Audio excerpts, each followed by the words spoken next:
tudo bem com vocês? Eu sou a professora Janaína e estamos aqui para mais uma aula. Nesse momento é muito importante que vocês se mantenham em casa o máximo que puderem, lavem sempre bem as mãos e passem o álcool gel. E agora, encontrem um lugar bem confortável para que a gente possa dar início à nossa aula. Vamos lá? Hoje, o tema da nossa aula é profissões. Nós, quando falamos sobre profissões, pensamos, nas diferentes profissões que existem por aí, que as pessoas exercem o seu ofício.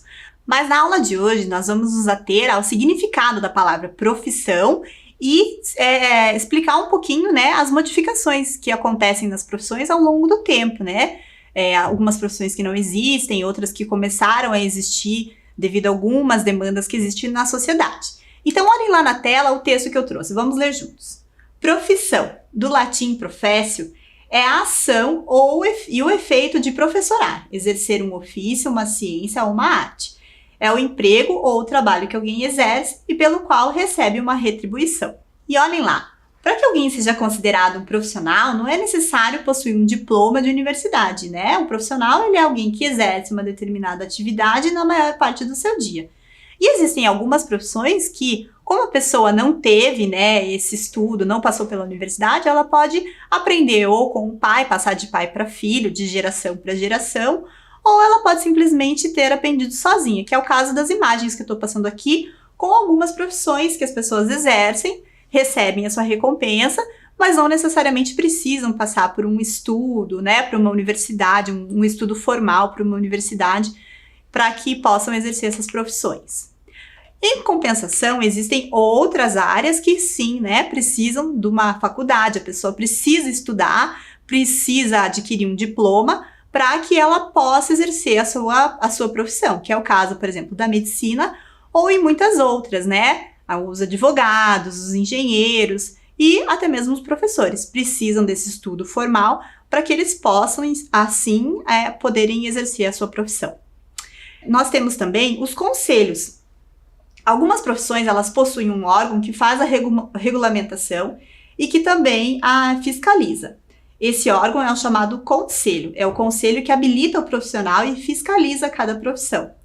O conselho ele é muito importante porque ele vai fiscalizar de que maneira que o profissional está exercendo aquela profissão, se está fazendo isso de maneira correta, Porque, por exemplo, na medicina, existem grandes riscos, põe as pessoas em alguns riscos.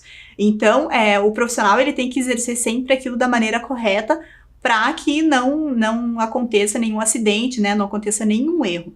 E que ele possa exercer isso da melhor forma possível.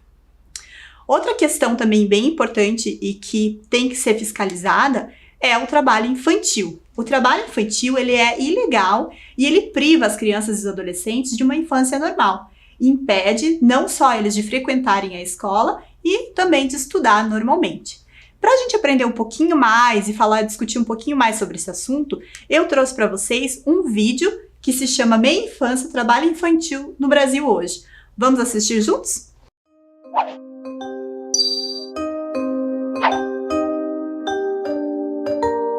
Você sabia que não são só os adultos que trabalham? Infelizmente, há muitas crianças e adolescentes assumindo vida de gente grande antes do tempo. Vamos ver isso mais de perto. Esta é Cristina, uma menina de 8 anos que vive em Pernambuco e que adora jogar bola. Júlio tem 15 anos, mora no Rio Grande do Sul e gosta de empinar pipa. Os dois ainda são crianças e deveriam ter tempo para o estudo e o lazer. Contudo, eles compartilham uma dura realidade. Ambos vivenciam uma meia infância. Cristina acorda às 4 da manhã e enfrenta um cotidiano pesado, limpando, lavando e passando por ordem da sua tia, que a maltrata constantemente. Faz uma pausa nas tarefas e corre para a escola. Quando retorna, ainda tem muita coisa para fazer. Júlio, por sua vez, enfrenta uma rotina cansativa e dolorosa numa pedreira, exposto ao sol junto com seu pai. Por conta disso, abandonou a escola. Esses jovens estão submetidos ao trabalho infantil. E, infelizmente, Cristina e Júlio não são os únicos afetados por essa violação. No Brasil, mais de 3,5 milhões de crianças e adolescentes de 5 a 17 anos estão em situação de trabalho infantil. Isto representa mais de 8% da população dessa faixa etária. Mas o que de fato é considerado trabalho infantil? Trabalho infantil é toda forma de trabalho, remunerado ou não, que priva as crianças e adolescentes de experiências próprias de suas idades, como as de estudar e brincar. O trabalho infantil impõe uma carga de responsabilidade desproporcional à faixa etária desses jovens. Além disso, faz com que exerçam atividades inadequadas à sua estrutura física e psicológica, colocando sua saúde e segurança em risco. Para se ter uma ideia, só entre 2007 e 2013, mais de 13 mil meninos e meninas se acidentaram e outros 119 morreram trabalhando. E o que a lei brasileira diz sobre o trabalho infantil? No Brasil, o trabalho é proibido em qualquer hipótese até os 13 anos. Entre os 14 e os 16 anos, o trabalho é permitido, mas somente na condição de aprendiz, que combina a frequência escolar ao desenvolvimento de uma profissão supervisionada. A partir dos 16, o trabalho é permitido, mas o jovem não pode trabalhar à noite nem desempenhar atividades de risco, como manusear máquinas. A partir dos 18 anos, o jovem pode trabalhar em qualquer ofício. Portanto, quando falamos em trabalho infantil, nos referimos a uma situação que não respeita essas normas e que compromete o desenvolvimento físico, psicológico e cultural de crianças e adolescentes. E onde meninos e meninas estão trabalhando no Brasil? O trabalho infantil acontece em pedreiras e no âmbito doméstico, como no caso de Júlio e Cristina. Mas também há jovens trabalhando em lixões, carvoarias, feiras livres, comércio informal, borracharias, matadouros e na agricultura, ou ainda em atividades ilícitas, como o tráfico de drogas e exploração sexual. Essas atividades são consideradas algumas das piores formas de trabalho infantil pela Organização Internacional do Trabalho, porque são atividades perigosas e insalubres. E por que tantas crianças e adolescentes começam a trabalhar antes do tempo? São muitos os motivos que levam crianças e adolescentes a trabalhar, mas o principal é ajudar a sustentar a si e a sua família. Muitos deles também trabalham para ter acesso a bens de consumo, como celular, óculos e videogame. Então, tudo é trabalho infantil? De modo algum. Tarefas pontuais e sem riscos, como lavar louça, aprender a mexer com a terra e arrumar a própria cama, não configuram trabalho infantil. Pelo contrário, são ações que fortalecem os sentimentos de solidariedade e responsabilidade nos jovens.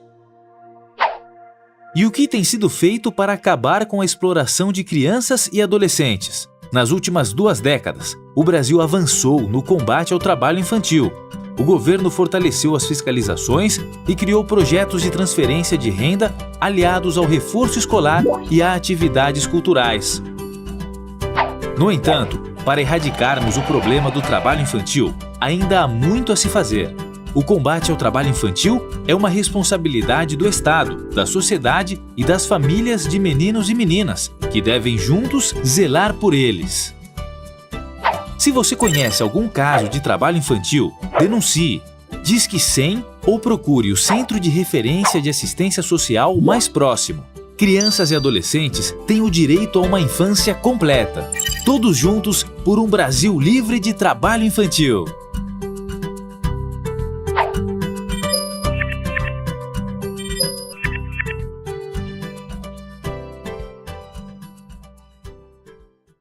E aí, gostaram do vídeo? É muito importante a gente estar bem atento, né? Essa questão do trabalho infantil é bem séria. E se você aí na sua vizinhança, em algum lugar que você passar, perceber que existe, né, alguma questão relacionada ao trabalho infantil, perceber que tem alguém que está usando crianças para desenvolver esse tipo de trabalho, né, algum trabalho infantil, é muito importante você também estar atento para denunciar. Mas por outro lado, olhem lá, ajudar em casa é um trabalho infantil? Colaborar nas tarefas de casa, ela vai contribuir para o seu desenvolvimento. Então, você ajudar em casa, né, a deixar a sua casa em ordem, ajudar a mãe ou o pai em casa, né, ou quem seja que more com você, com seus familiares, sempre é muito importante, né? Isso faz com que você também crie uma certa responsabilidade, né? De manter o seu quarto, principalmente, sempre limpo, arrumado, organizar o seu lugar de estudo, né? Os seus brinquedos e tentar ajudar sempre o máximo que possível em casa é muito importante, né? Agora, uma curiosidade. Você sabe qual é a profissão mais antiga do mundo? Tem uma ideia, mais ou menos? Então, olhem lá. A profissão mais antiga é o cozinheiro. Apesar de hoje em dia existirem cursos, né, e pessoas que se especializam, né, tem até alguns programas de televisão que falam sobre chefes de cozinha, mas a profissão mais antiga, desde a época dos homens das cavernas, já era o de cozinhar. É isso mesmo. Então, olhem lá no texto. Um estudo recente foi realizado pela renomada Universidade de Harvard e, após muitas análises arqueológicas, chegou-se no consenso. E foi finalmente descoberto que a primeira profissão que existiu no mundo foi a de cozinheiro. Existiam já, né, dentre os homens das cavernas, um que ficava na caverna, não ia sair para caçar, justamente para fazer a refeição, para cozinhar para os outros. E existem outras profissões também que são muito antigas, que é o caso, por exemplo, da medicina. Reparem lá nessas imagens. A medicina, ali na primeira imagem, né, nós temos a medicina indiana e na outra a medicina desenvolvida pelos egípcios, né, que já usavam o poder da cura, tratavam esses pacientes quando estavam doentes, mas não tinham muito conhecimento, né, não existia uma razão, eles não exerciam a profissão pela razão, exerciam mais só pela questão da cura, e estavam muito relacionados também à questão da religião. E só na Grécia Antiga, com Hipócrates, né, que é considerado o pai da medicina, é que os gregos, quando começaram a pesquisar e a ligar a medicina com a razão, né, com a questão mais do pensamento, é que sim, começou a se dar atenção um pouco mais para o corpo humano, para as partes do corpo humano e para o funcionamento no nosso corpo, como se davam, né, o funcionamento das várias partes do corpo, para aí sim atuar na medicina. E existe até hoje nas formaturas de medicina o juramento, que é o juramento de Hipócrates, que é feito e que vem lá desde a Grécia Antiga. Outra profissão também que é muito antiga são a dos músicos. Olhem só nas imagens, já desde a época da pré-história, alguns registros de pinturas rupestres indicavam, né, que existiam pessoas dançando e provavelmente aonde há dança, há música. E é o caso também lá dos registros dos egípcios, que também já indicavam a presença de instrumentos musicais, né? E na época renascentista, né, com a junção nessa questão cultural do entretenimento com a razão, surgiram os diferentes sons, né, que é a polifonia. E depois, com o passar de muito tempo, o surgimento do rádio também possibilitou que as pessoas pudessem escutar as músicas de casa, sem precisar, né, ir até um local para poder escutar música, apreciar uma boa música. E aí também possibilitou que as bandas pudessem ir até as rádios e tocar para que várias pessoas pudessem escutar.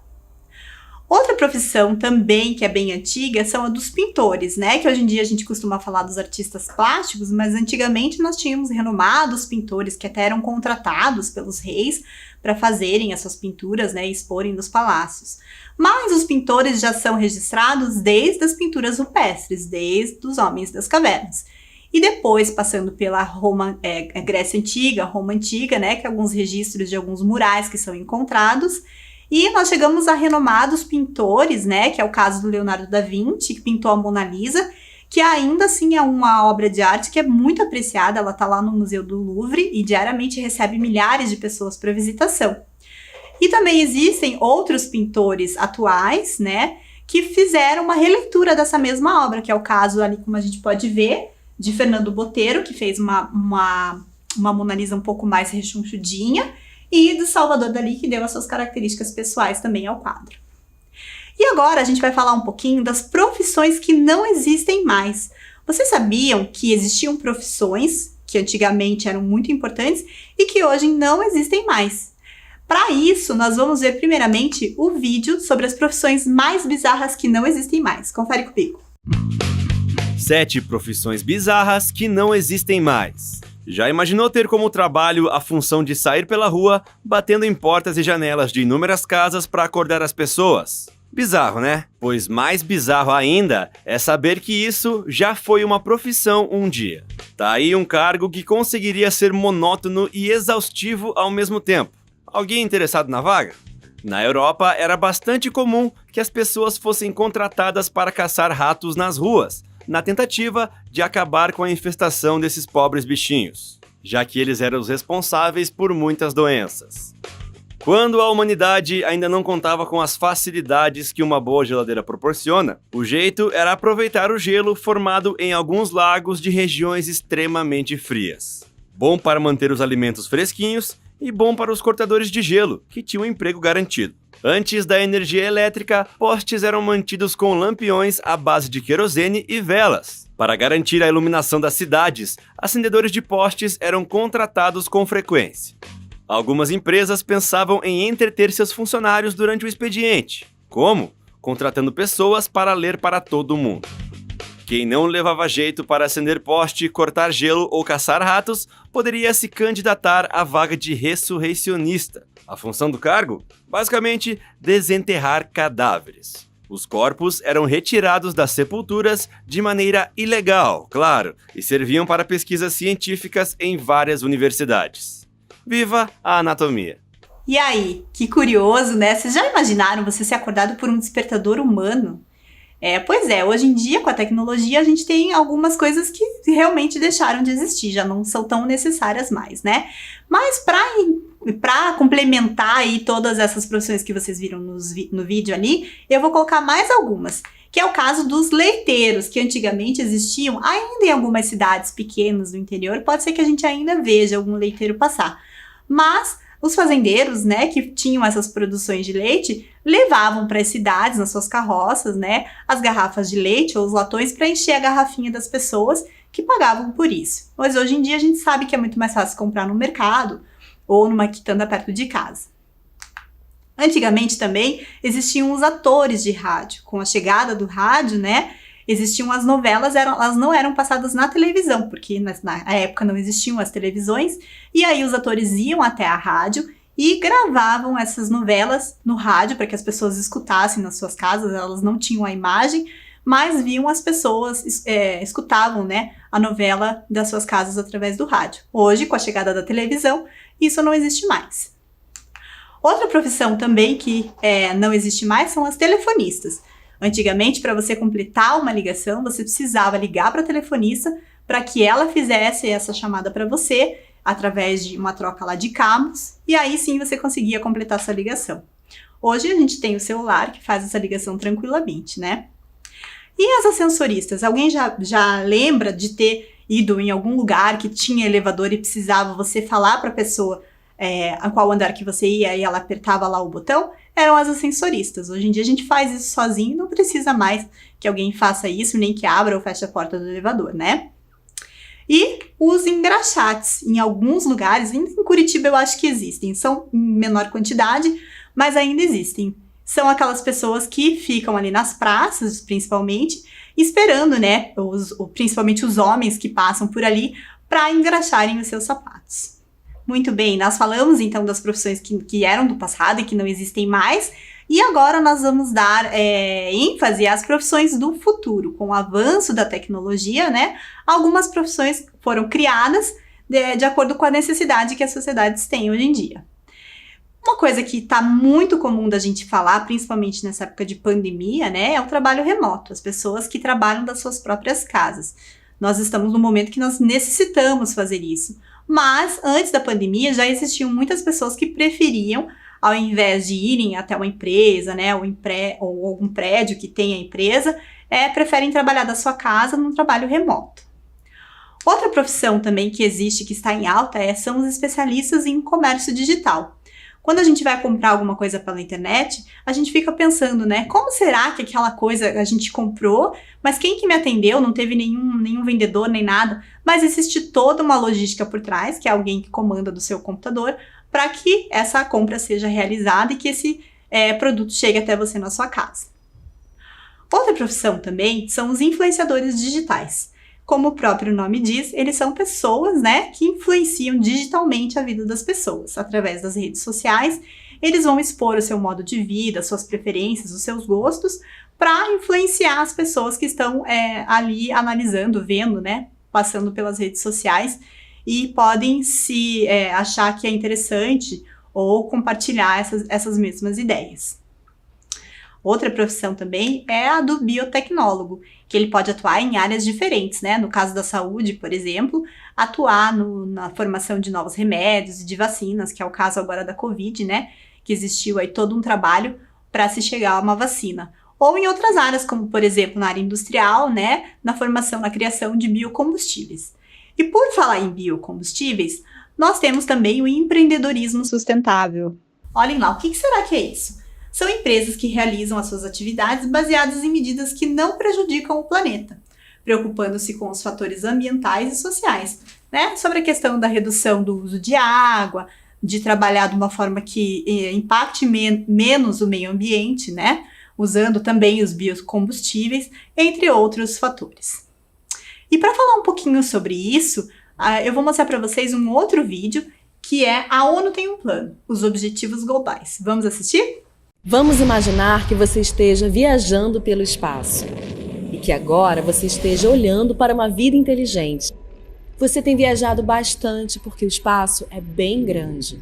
E agora você vê a Terra, uma pequena ilha no espaço, uma composição de água, pedra e solo, uma camada fina de ar para conseguirmos respirar. Existe mais vidas no espaço? Sim ou não, está em todos os lugares. Se você pensar, nós precisamos basicamente das mesmas coisas: água fresca, ar limpo e comida saudável. A boa notícia é que a Terra tem tudo isso para todos nós. A má notícia é que nós encontramos alguns problemas no caminho. O primeiro é a mudança climática. O jeito que vivemos na Terra hoje está danificando muitas coisas que precisamos para viver. Os combustíveis que nós queimamos estão contaminando a atmosfera. Nós estamos esgotando nossas fontes de água potável. Tudo isso está mudando o clima. O segundo problema é a desigualdade. Algumas pessoas na Terra têm muito mais do que precisam e a maioria não tem o suficiente. Isso causa pobreza e não é justo. Milhões de pessoas não têm acesso aos remédios que poderiam prevenir doenças. Em alguns lugares, as crianças não entendem o motivo de ir à escola. Em outros, milhões de crianças querem ir à escola. Isso é justo? Com sorte, nós temos um plano.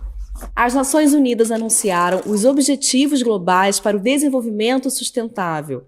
São 17 objetivos que protegem o planeta contra a mudança climática e tornam o mundo seguro e mais justo para todos. Nós temos que alcançar essas metas até 2030. A melhor coisa de se ter um plano é que nós podemos checar como estamos indo ao longo do caminho, mostrando as partes em que fomos bem e as partes que devemos melhorar. Até 2030 teremos um longo caminho, então nós temos que encorajar uns aos outros todos os dias. Temos 17 objetivos que trabalham juntos, então há diferentes formas de você ajudar. Você se sentiria diferente sendo menina ou menina em relação à segurança que você sente, aos amigos que tem ou os lugares que você pode ir? E se achássemos uma nova forma de transformar a água em limpa e potável? E se pudéssemos reciclar todo o nosso lixo? O que mais poderíamos mudar? Nós todos vivemos na Terra e nós dependemos da Terra para viver. Nós temos diferentes culturas, nós temos um só planeta e devemos tomar conta disso tudo e uns dos outros e compartilhar o que nós temos de forma igualitária e sustentável. Tudo o que precisamos está bem aqui. Algum dia nós encontraremos vida inteligente em outros planetas. Enquanto isso, vamos ver o quanto de inteligente podemos fazer para todos nós na Terra. E aí, gostaram do vídeo? Para pensar que a gente tem muita coisa para fazer ainda, né, pelo nosso planeta até 2030. Mas por falar nisso, você já ouviu falar sobre as ODS ou sobre os Objetivos de Desenvolvimento Sustentável? São 17, como a gente pode ver ali, são 17 objetivos, né? E na verdade, os 193 países que são membros da ONU, que fazem parte da ONU, que é a Organização das Nações Unidas, eles lançaram, desde 2015, esses 17 itens que eles representam um plano de ação global que deve ser atingido até 2030. Mas se a gente pensar, né, no trabalho infantil, que a gente não pode trabalhar, e pensar nessa questão, né, dessas metas, como será que a gente pode contribuir para um mundo melhor? O que será que a gente pode desenvolver de ação até na nossa escola ou na nossa vizinhança, no nosso dia a dia, para que a gente possa contribuir para um mundo melhor? Você já pensou nisso? Então, olhem lá, eu coloquei aqui algumas ideias que a gente pode ter. Que é o caso, por exemplo, de participar como voluntariado em projetos sociais, conversar com os colegas e encontrar uma maneira da gente colocar as nossas ideias em relação a isso em prática. E também criar um projeto para reaproveitar, por exemplo, a água da chuva. Ou a gente pode buscar ideias para contribuir para solucionar problemas da sociedade. Podemos também organizar campanhas de arrecadação de livros, vídeos e revistas. E também podemos ser otimistas e determinados naquilo que nós queremos fazer.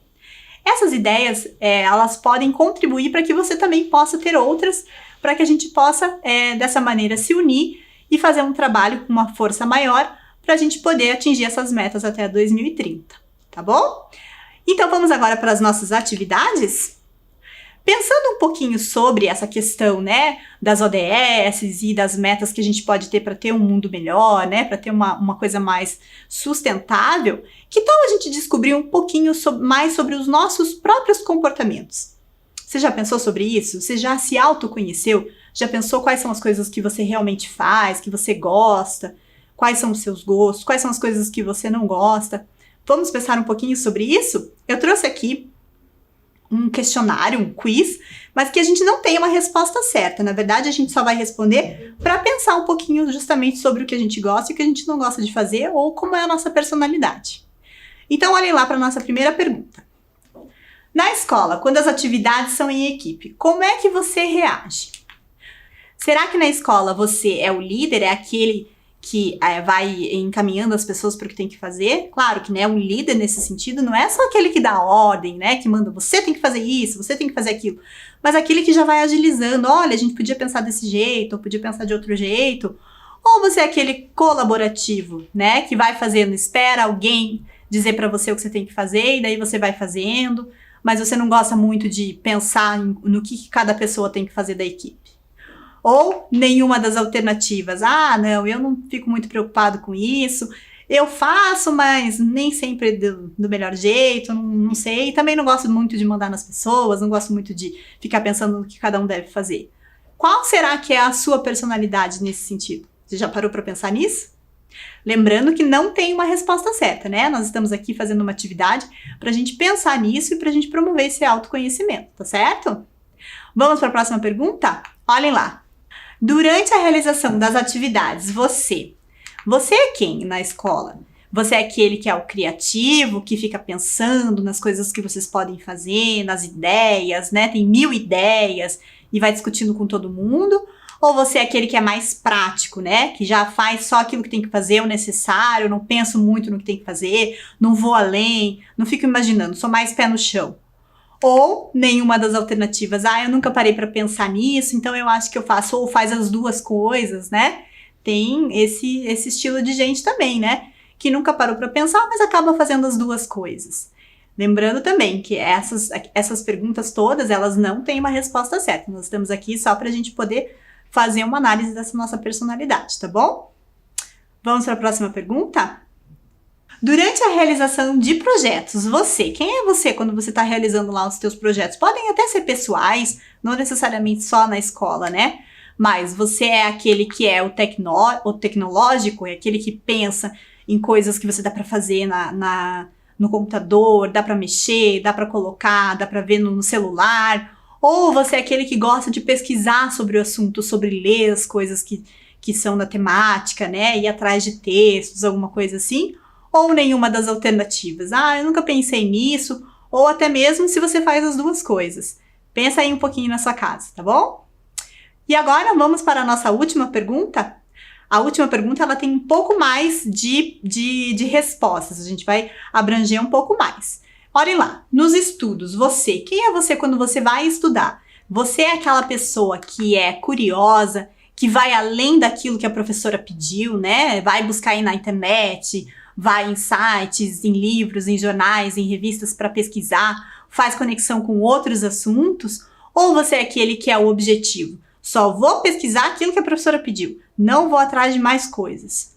Ou depende do assunto, se é do teu interesse, aí você pesquisa um pouco mais, mas se é uma coisa que você não gosta tanto, você só vai estudar aquilo que a professora realmente pediu. Você já parou para pensar também nisso? Muito bem. E aí, partindo dos estudos, nós vamos fazer vamos para outras opções. Que é, quando você estuda, você é organizado, você tem o teu cantinho do estudo, você sabe exatamente a hora que você vai estudar, quando que você vai terminar, o que você vai ver naquele dia, ou não, você é aquele que é super desorganizado, não sabe que horas que você vai começar, não sabe onde está o teu caderno, o teu livro, a mãe tem que estar sempre atrás perguntando se você já estudou ou não. Você já viu, já percebeu isso? Será que você é organizado para estudar ou você é desorganizado? Pensando um pouco nos estudos também, você é aquele que gosta de estudar de dia, é diurno, né, de manhã? Ou você é aquele que é o vespertino, que gosta de estudar à tarde, que tem mais energia à tarde, se dedica mais à tarde? Ou você é o noturno, né, aquele que gosta de deixar as coisas para de noite, porque de noite é mais silencioso, eu tenho mais calma e consigo me concentrar melhor de noite? Eu, particularmente, gosto mais de estudar de manhã, porque eu acho que de manhã eu tenho mais energia e consigo me concentrar melhor. Muito bem, todas essas questões que a gente colocou aí, na verdade, elas não têm uma resposta certa. Elas são colocadas para a gente promover mesmo esse autoconhecimento, a gente parar um pouquinho e pensar, né, nos nossos gostos, nas coisas que nós somos, como é a nossa personalidade, de que maneira que será que os outros nos veem, né? Será que a gente tem um perfil um pouco mais para liderança ou mais para pensar, para ir além, né? Para ficar mais nas pesquisas, como que a gente se comporta em relação aos outros. E também para a gente pensar depois, quando a gente tiver a nossa vida profissional, qual será a área que a gente vai preferir, né? Eu acho bem legal a gente pensar sobre isso. E agora nós vamos passar para mais uma atividade. Eu vou colocar umas perguntas aqui sobre os temas que a gente viu na nossa aula e para ver se vocês lembram. Vamos lá? Então, olhem lá. Qual dessas profissões não existem mais? Será que é o acendedor de poste, o médico ou o influenciador digital? Eu vou dar um tempinho para vocês responderem e a gente já volta com a resposta, tá bom?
aí, lembrou um pouquinho da nossa aula? Qual será que é a profissão que não existe mais?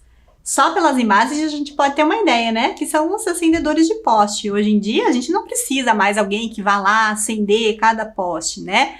A gente já tem iluminação por luz elétrica e que faz isso automaticamente. Não precisa de alguém para ir lá ligar e desligar. Vamos para a próxima pergunta? Olhe lá.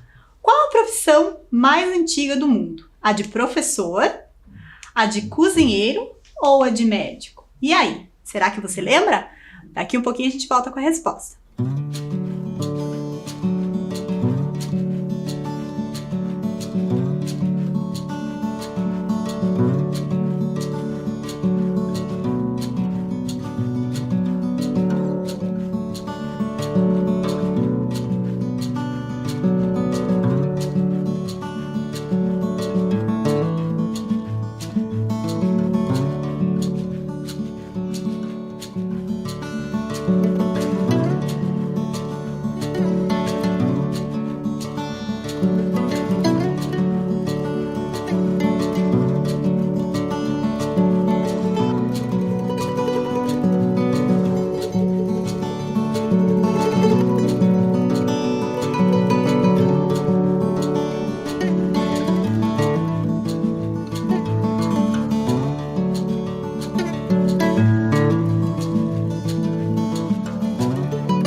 E aí, conseguiram lembrar? Olha lá, vamos para a resposta? Então, qual é a profissão mais antiga do mundo? Acertou quem disse que era de cozinheiro, isso mesmo, né? Lembram que desde da época dos homens das cavernas, né, já existia alguém que ficava para cozinhar para os outros que iam caçar. Vamos para a nossa última pergunta? Qual dessas é uma profissão do futuro? Digital influencer, ascensorista ou o pintor? Será que você lembra? Qual dessas profissões aí que é uma profissão que não existia e que, de acordo com as necessidades da sociedade, acabou surgindo? Será que você lembra?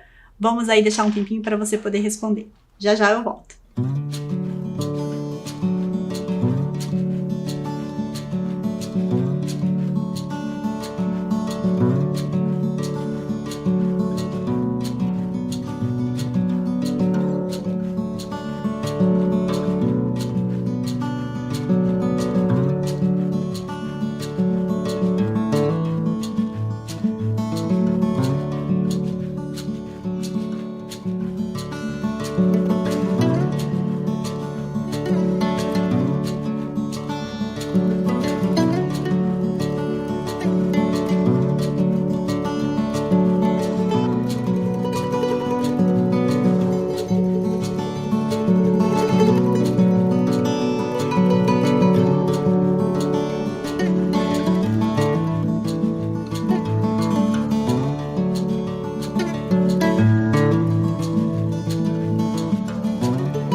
E aí, lembrou da resposta certa? É a de digital influencer, né? Ou influenciador digital, é aquele que acaba expondo a sua vida, a sua personalidade, as suas opiniões nas redes sociais, para que as pessoas também possam compartilhar disso, né? Para ver quem compartilha com isso, poder também fazer essa divulgação. Muito bem, a nossa aula já está terminando. Eu espero que vocês tenham gostado, né, de tudo que a gente viu hoje, falou um pouquinho sobre as profissões que não existem mais, as profissões que estão surgindo. E é importante também você pensar nisso, pensar até nos seus próprios gostos, aquilo que você gosta de fazer, o que você não gosta, para que futuramente, quando você estiver aí inserido na vida profissional, você possa decidir qual é a área que você vai atuar, certinho? Isso mesmo, então fiquem em segurança, lembre-se que quando forem sair, usem sempre a máscara, tá? E até a próxima aula. Tchau, tchau!